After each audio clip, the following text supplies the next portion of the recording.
பெண்களை பெற்ற தாய்மாரை அனைத்து பேருக்குமே நான் ஒரு வேண்டுகோள் வைக்கிறேன் இந்த சேனல் மூலமா. நம்ம நாடு பல ஆண்டுகளாக இப்படிதான் இந்த கேடுகட்ட பொறுக்கி நாய்கள்லாம் இன்னும் சமுதாயத்தில் இருக்க தான் செய்யுது.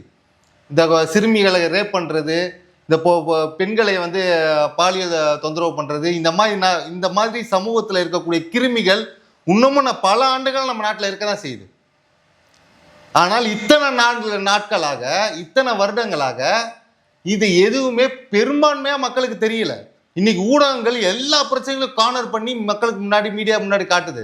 இது உண்மையிலே ஒரு ஆரோக்கியமான ஒரு விஷயம். தெரியணும் மக்களுக்கு, நாடு எப்படி இருக்குன்றது தெரியணும். இதுக்கு முன்னாடி வரைக்கும் விடியல் ஆட்சி, பயங்கர ஆட்சி அப்படின்னு சொல்லிட்டு இருந்தாங்க இல்லையா? 2000க்கு மேற்பட்ட ரேப் கேசஸ் இருந்திருக்கு. இல்லைன்னு சொல்ல முடியுமா? அந்த 2000 கேஸ் எத்தனை கேசஸ் நீங்க பேசியிருக்கீங்க? 1 இல்லை 2, எத்தனை கேசஸ் நீங்க பேசியிருப்பீங்க? பெண்கள் பெற்றது எல்லா தாய்மார்களுக்கும் சொல்லிக்கிறேன், இந்த சமுதாயம் இப்படிதான் இருக்கு இன்னைக்கான. இன்னும் என் கண்ணுக்கு முன்னாடி ஒரு மாற்றம் தெரிஞ்சுக்கிட்டு இருக்கு. என்ன மாற்றம் தெரியுமா? பொதுமக்கள்லாம் தைரியமா கேள்வி கேட்கிறான். அரசியல் பார்த்து கேள்வி கேட்கிறான். இன்னைக்கு பொதுமக்கள்லாம் கேள்வி கேட்கிறான். பொதுமக்கள் கேள்வி கேட்கிறான். எதிர்கட்சியா செயல்படுறான். இன்னைக்குதான் உருப்படியா செயல்படுறான். எதிர்கட்சி டிஎம்கே இத்தனை ஆண்டுகள் இப்பதான் பயங்கரமா ஓடுறான். ஏன்னா மொத்த லெகசியும் உடைச்சாரு விஜய் அவர்கள். அவர் ப்ரூவ் பண்ணியே தான் ஆகணும். உதயநிதி அவர்களுக்கு அவ்வளோ ப்ரெஷர். அவருடைய கட்டமைப்பு உள்ள கட்சியை பாதுகாக்க தான் செய்யணும். அதுக்காக பயங்கரமா வேலை செய்வார் அவர் திமுக வந்து லேசப்பட்ட ஒரு ஆள்லாம் கிடையாது. திமுக ஊடக சக்தி இருக்கு, பணசக்தி இருக்கு, கட்டமைப்பு இருக்கு, ஒரு பெரிய ஒரு சிஸ்டம் வச்சிருக்காங்க அவங்க கட்சி. அவங்களால நினைக்க முடியாது.